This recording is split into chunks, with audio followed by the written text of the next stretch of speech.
Ang ating menu for today is sweet and sour fish. Ayan, prinito ko po muna yung ating blue marlin na isda. Ayan.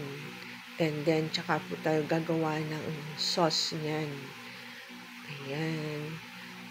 Ito po yung ating mga ingredients, yung ating pineapple, bell pepper, sibuyas, bawang, at yung ating sauce, ketchup, tsaka yung sauce po ng pineapple, at yung ating konting vinegar, and then, ayan po, ang ating ilalagay mamaya na sauce niya. Ayan.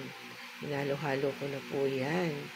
And then, igisa po muna natin si sibuyas at si bawang kasama ng bell pepper at ng pineapple. Then, pag okay na po yan, ilalagay na po natin yung ating sauce, yung ating ketchup, yung ating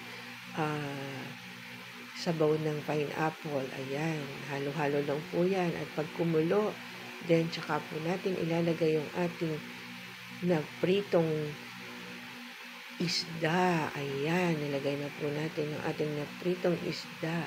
Then, hintayin lang po natin siyang kumulo. Talagyan po natin siya ng slurry para maglapot po siya. Then, okay na po yan. Ready to serve. At ito na nga po yung ating nalutong sweet and sour fish. Ayan. Sarap po yan. Thank you for watching.